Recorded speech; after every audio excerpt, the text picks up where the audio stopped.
gente está diante de uma doença nova, né, mas que tem uma forma de transmissão que já está muito conhecida pela população. Né? O vetor que transmite o vírus chikungunya é o mesmo vetor que transmite os vírus da dengue, o Aedes aegypti. Então, a medida de controle que se usa é a mesma. Então, mais uma vez, a gente reforça as recomendações para todos. Eu acho que esse é um dever de todos nós, como cidadãos, né, de cuidar dos nossos domicílios, cuidar do nosso espaço de trabalho, né, cuidar do nosso ambiente, para minimizar a oferta de criadouros, né, para esse mosquito no meio ambiente. Qualquer coisa que se joga no meio ambiente, uma coisa mais prosaica, que pode ser um copinho descartável de cafezinho. Qualquer lugar que junte água. Pode ser uma casca de coco, um descartável, ou se o tanque está coberto, como é que vai fazer para que esse mosquitinho não venha morar com a gente? Nós não podemos recebê-lo na nossa casa. Porque a capacidade de transmissão do vírus é muito alta.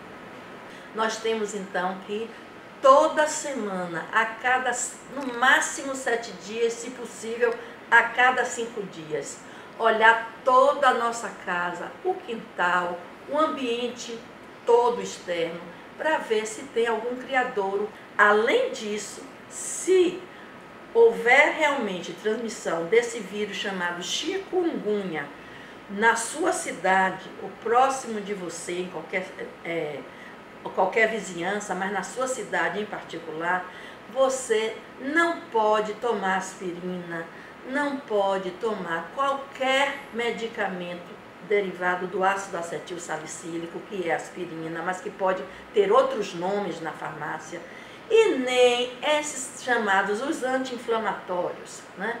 Aqueles anti-inflamatórios que a gente gosta porque doeu o dente, porque está com isso, e nem corticoide. Nós temos que tomar a dipirona, a famosa novalgina, que tem outros nomes, magnopirol, né? Tem antigamente a cibalena, tudo isso é dipirona. Então nós vamos tomar esse remédio a cada 6 horas, na dosagem de adulto, ou na dosagem, se for criança, de criança, e para diminuir a nossa dor e a febre. Não tomem outros remédios, porque pode piorar o seu quadro. Porque o chikungunya dá muita dor nos punhos, nas mãos, no joelho.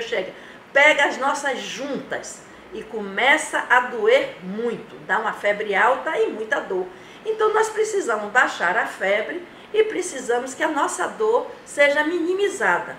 Nós vamos tomar água, porque nós estamos com febre, e também porque parece com dengue. Então nós vamos tomar muita água e buscar a atenção, se possível, a atenção médica mais próxima.